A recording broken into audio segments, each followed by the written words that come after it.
చూడన్నా, ఎండాకాలం పచ్చని పంట, మ్యాంగో పంట రైతు ఉంటేనే ఇలా సాధ్యమవుతుంది. రైతు వల్లే ఇది సాధ్యమవుతుంది.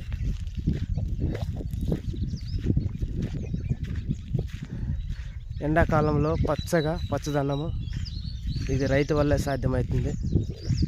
రైతు తలుచుకుంటేనే ఇది మనకి అన్నీ దొరుకుతాయన్న. ప్రకృతి ఎంత పచ్చగా పెట్టాడు రైతు చూడండి. లైక్ చేసుకోండి, షేర్ చేసుకోండి, అలాగే గంట సిగ్నల్ కొట్టండి.